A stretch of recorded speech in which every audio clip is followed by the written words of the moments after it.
Hey everyone, Michael O'Brien here, and in today's video we're going to talk about 5 ways that you can make a living as a professional magician.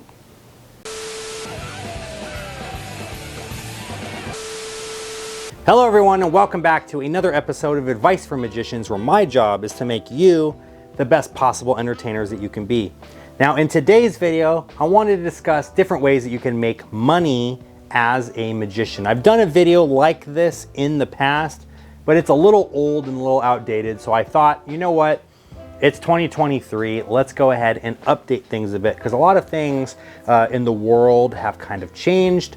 I know especially since the pandemic, a lot of people have been finding it a little bit harder to make money using that skill set that they already have. Of course, I'm talking about professional magicians. So in this video, I'm just going to discuss with you 5 ways that you can go out and start making money. Now, this is not going to be a video that is going to be a get-rich-quick scheme. This is not the type of video that you can watch and you're going to expect to go out and be making millions of dollars right off the bat without having to do any work. This is not that type of video. If you want one of those types of videos to fill you with false promises and false hope, go watch Ty Lopez or Dan Locke. I'm sure that you'll love them over there on their social media channels. But anyways, without further ado, let's dive right in. All right, so the first thing that you can do, and this is probably the most obvious one, is gig work. What is gig work? It's simple. Someone's gonna hire you to do magic for their event, whether you go and do walk around magic, or you do a formal show, or you do a stand-up set in front of a large audience, or a stage magic show like an illusion show or something like this. And more recently, maybe not as common as it was in like 2020 and 2021, but virtual gigs as well. So doing Zoom sessions, for example, tailoring a specific magic set to be able to perform for guests via a virtual video platform. These are all different ways that you can do magic. So what does it take to be able to be a gig working magician, right? Well, you have to have a product to sell. So for me, I always recommend, if you're brand new into breaking out into doing professional magic, doing strolling and walk around gigs is probably the easiest way to break into the business, because all you need to do is have 5, maybe 6 or 7 solid pieces of magic ready to go that you can do very well without having to think about it. You're able to focus on your presentation, you're able to have that banter back and forth with the spectators, and you know that your magic is safe. It's not gonna fall apart, there's no risk of something going wrong, something like that. 6 or 7 pieces of magic is all you need, because you're just gonna be doing the same all night, the same 3 or 4 pieces of magic all night for the different spectators. And then maybe have an extra couple of pieces ready to go just in case another spectator wants to see more magic, or you'll have that spectator come up, oh my God, the magician's so cool, show them some magic. And now you don't want to do the same thing because you don't want them to see it, right?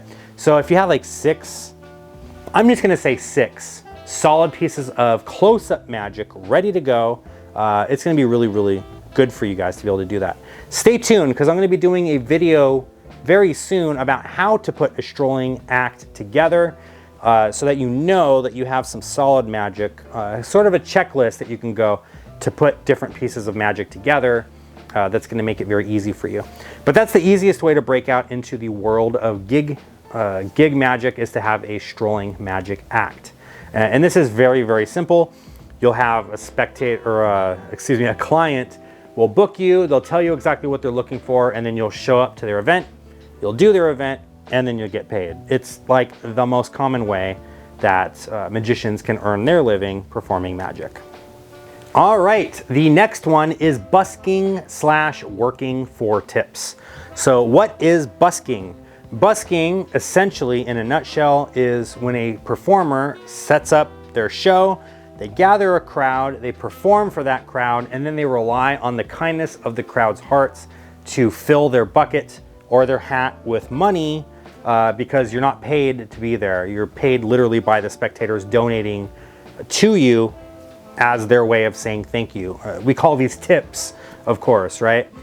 So busking is not easy. I always say this. I have mad respect for the street performers out there that go out and do this, because you really have to put yourself out there. You have to gather a crowd, right? You have to do a pitch, that's what they call it. A pitch is where you set up your stand Maybe you have your little table set up, or you have like a little rope on the floor. You set up your little corner of the world that you're going to be performing in, and now your job is to start gathering crowds. Sometimes little by little, a couple of people trickle in here, a couple of people trickle in there. And once you start building that audience, now you're ready to do your full set. And at the end of your set, you have to convince the spectators to put money in the hat. So usually you'll say something along the lines of, ladies and gentlemen, thank you so much. I really hope that you enjoyed this performance. I just wanted to let you know that no one is paying me to be out here today. I'm doing this just because I love it so much. And if you thought that it was really cool too, you can support my passion and put food in my mouth and a house over my head. And especially if you have kids, it's even better, because now you can start tugging at the heartstrings, right? If you thought that that was worth it, put a $5, a $10, a $20, or even a $50 bill in there. And if you thought that this is the coolest thing that you've ever seen in your life, you'll definitely toss a $100 bill in that hat. Blah, blah, blah, whatever, right? This is what we call a hat line. It's some kind of sales pitch, essentially, to get spectators to want to pay you at the end. Even a $5 tip, it doesn't sound like much, but when you have 30 people watching you, if all of them put $5 in, that's a lot of money. That's a decent amount for like a 30-minute show, right? 20-minute set, however long your set is. You can also perform as a tips-only magician, doing street magic, or maybe even working in a restaurant. There are some magicians that will not get paid to work in a restaurant. They will simply work for tips, right? A lot of times, restaurants will actually hire you and they'll even pay you. Maybe they'll comp your meal for you or something like this, right? But there's working for tips a lot of the time is going to be a big portion of your income. For me personally, I'm working at this Irish pub right here in Orange County. If you guys are ever out in the Orange County area and you want to come see me at McAllen's Public House every Thursday from 5 to 7 p.m., I'll see you guys there. But they pay me a base fee to be there. They give me a free meal, and I work for tips. So working for tips is definitely a good way that you can make a living performing as a magician. All right, when you've been in the business long enough, you start kind of coming up with your own ideas. We all usually start off, learning the classic tricks. You've learned the biddle trick. You've learned your ambitious card. You've learned a triumph. You've learned a card to pocket routine, right?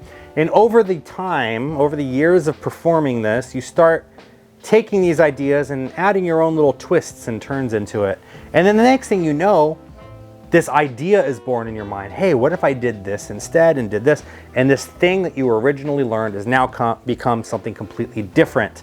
And a lot of us, we take these original pieces of magic that we've routined, we've gone out there into the real world, we've road tested it, we've come up with this piece of magic that we think that you might be interested in learning and adding to your working material, and we teach, package, and sell said pieces of magic, right? Now, when you're first getting into the business, a lot of people's first instinct is, oh, I got to come up with an idea. I got to come, what if I take this thing, and what if I take this thing over here, and I put them together, and I got a trick. Cool, I'm going to sell that. You don't want to do that, okay?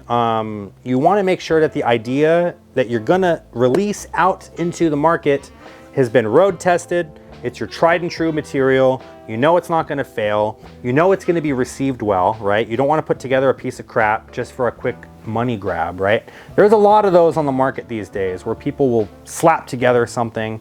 As Craig Petty likes to say, they'll have a brain fart in the morning, they'll film a video in the afternoon, and by the end of the evening, they've already got a tutorial up on the website, right? You don't want to do that. You want to make sure that this is something that you've put a lot of thought, a lot of energy into, and sometimes it'll end up being well received and sometimes it won't. That's always the risk. You never know how it's going to go. But the odds are definitely in your favor if the piece of magic that you're putting out there is something that you're very confident in performing. You don't want to put a piece of magic out onto the market that is just some quick idea that you just came up with. And the reason for that, the moral reason for that, is because it harms the magic community. But the sort of business reason for it is you're going to become known as the guy that puts together these pieces of crap and just puts them out on the market.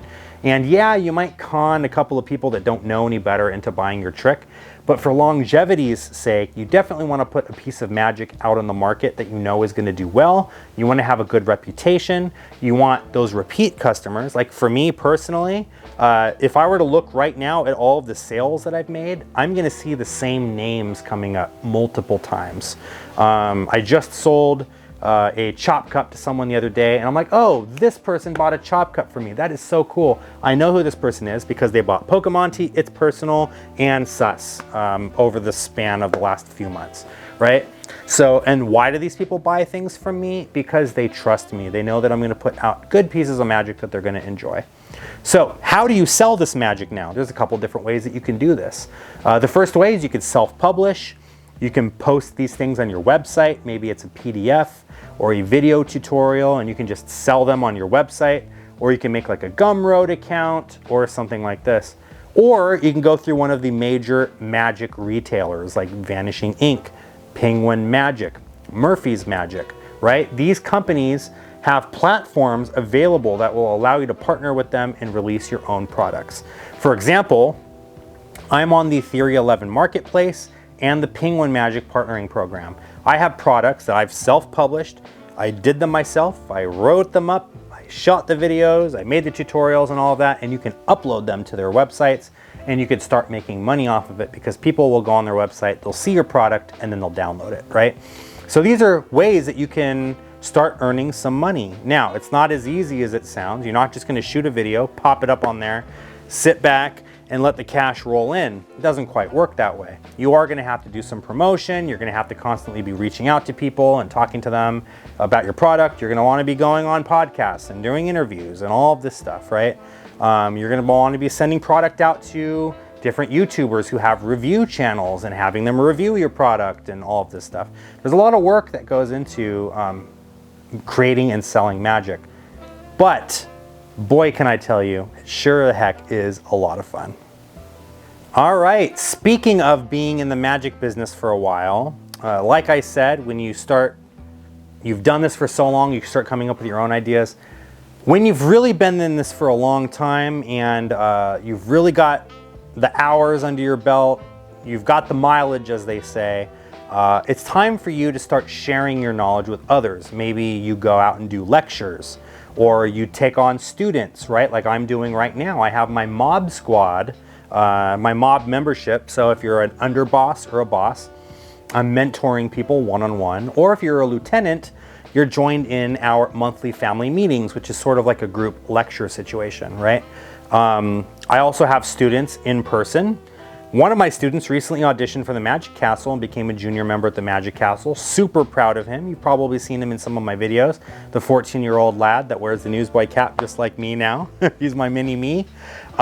Just became a member at the Magic Castle, and it's because I mentored him on it. I mean, he worked his butt off. He deserves every bit of it. But my point is I was able to share my knowledge with him and help him to grow. So if you have something that you're able to share knowledge-wise to someone, you can definitely make a living off of doing that, right? So you can put together a lecture. Usually a lecture is about an hour to 2 hours long, where you discuss any topic that you like. You allow the opportunity for, it's like a sort of classroom situation, right? You allow an opportunity for questions and answers. If you've already come up with some magic products, you can sell and teach some of those magic products. You want to be careful that you don't turn it into just a giant sales pitch. What you don't want is your lecture to be a dealer dem, right? You don't want to just show up, do all your tricks, show how all the tricks work, and be like, all right, well now if you want to do them, you got to buy it, right? Your lecture should have some substance to it. Having products to sell is always sort of just like the sprinkles on top of the cake, on top of the cupcake, or whatever, I don't know, whatever analogy you want to use. So you definitely want to make sure that you have some substance if you are going to be lecturing. And again, doing private one-on-one sessions to be able to mentor and coach and help someone to become a better magician themselves is another way that you can make a living doing magic. Now, again, I'm gonna say this, you do want to make sure that you have the bona fides to back it up. I have been doing this for a very long time. I mean, I'm still a young guy, I'm only 35, but I'm not trying to do lectures and mentor people after only being in magic for 2 or 3 years. I've been doing magic most of my life, since I was 7 or 8 years old. I've been doing this professionally since 2010. I've been doing this for a little while. So just keep that in the back of your mind. Make sure that you know what you're talking about before you start telling other people what to do. All right, last but not least, we have social media. Now, I know a lot of you are probably thinking, oh, social media, I hate social media magic, right? But hear me out for a minute. There are some really talented magicians that have learned how to harness social media and make a living off of it, right? And there's a few different ways that you can do that. You can build a following and you can run paid advertisements on your channel. So, for example, Chris Ramsey, right? He has a whole magic channel that's got millions of subscribers. Well, how do you think he is making his living? He's making his living because he's running ads. I'm guessing he probably has a membership program on his channel, right? You know, he does live streams and he has people coming into the live streams and they're giving him, you know, tips during the live streams. We call them super chats, where you can send oh, I think you're so cool, Chris Ramsey, and boom, he gets $5 or whatever, right? Same with TikTok and Instagram. There's ways now on these social media platforms like TikTok where you will be doing a live stream and you're interacting with people and they're tipping you and they're giving you money during the live stream, right? Maybe if you have a big enough of a following, you could do some sort of paid sponsorship situation. You ever been watching a video and right in the middle of your video that goes, and this video is brought to you by Skillshare, or this video is brought to you by Rage Shadow Legends, or this video is brought to you by NordVPN, or I'm sure you've seen any number of these different things, right? These are paid partnerships where a company will pay you, they'll sponsor your video, basically for you to do a little commercial for them in the middle of your video, pitching their product, whatever it is that they're advertising, and then you either get a kickback, some sort of commission for the number of clicks that they get, or the number of signups that they get, or whatever, or they might just straight up pay you. Maybe it's like $500 a video or something like that for you to put a 30-second commercial in your video, right? This all depends on the number of followers that you have and the number of watch time and the amount of engagement that you're getting. The higher your engagement, the more watch time you have, the more subscribers you have, the more that you're able to charge for this. So growing a social media channel could be very, very beneficial as well. And again, I already mentioned you're running ads. Every time someone clicks on an ad, you get paid for that. Right now, I have about 10,000 subscribers. And I can't tell you what the exact amount of money is that I make every month, but what I can tell you is for a channel with 10,000 subscribers, I make a little bit more money than you probably are suspecting that I make. It's a decent amount. It's about a week's paycheck at a normal job's worth for the month that I do. And again, I only have 10,000 subscribers and I only spend maybe 8 to 10 hours a week filming and editing for this channel. So it's not a ton of time. It's about 40 hours a month probably that I spend on this channel. And that doesn't include the live streams. That doesn't include the extra bits for like the members only content and stuff. That stuff is paid for by the memberships, which is another way that you can make money. You can have a membership account on YouTube, or you can have a Patreon account where people can sign up for their Patreon and they can pay you money to be on there and all that stuff. So there's a lot of really cool ways that you can make money as a magician. All you have to do is just work your ass off, put it all together, get it going, and just build and build and build. Sometimes there's luck involved. Sometimes it takes time. You just have to be patient. And other times, the hard work that you're putting into it will definitely pay off. But anyway, thank you so much for sticking with me to the end of this video. If you guys haven't already done so, I highly recommend that you click the subscribe button and ring the bell so that you don't miss out when I upload future videos. And if you'd like to take your magic to the next level, please click the join button and become a member. For $1 a month, you get early access, so you don't have to wait for these videos to be uploaded. For $5 a month, you'll get access to all of my tutorials, which at the time of making this video is over 65 full tutorials in that playlist. For $20 a month, you'll get full access to the monthly live family meeting Q&A sessions that we do every first Saturday of the month right here on the channel at 8 a.m. Pacific Standard Time. For $50 to $100 a month, you'll get direct one-on-one access with me as either a mob underboss or a mob boss. You can pick my brain about whatever you want. I can help take your magic to the next level. Maybe you want to become a working professional, or you just want to pick my brain about whatever thing that you want to talk about, right? You'll get those early access videos, tutorials, access to the live stream, all of that stuff, right? So please click the join button, choose the tier that works best for you, and I'll see you guys in the next video. Take care.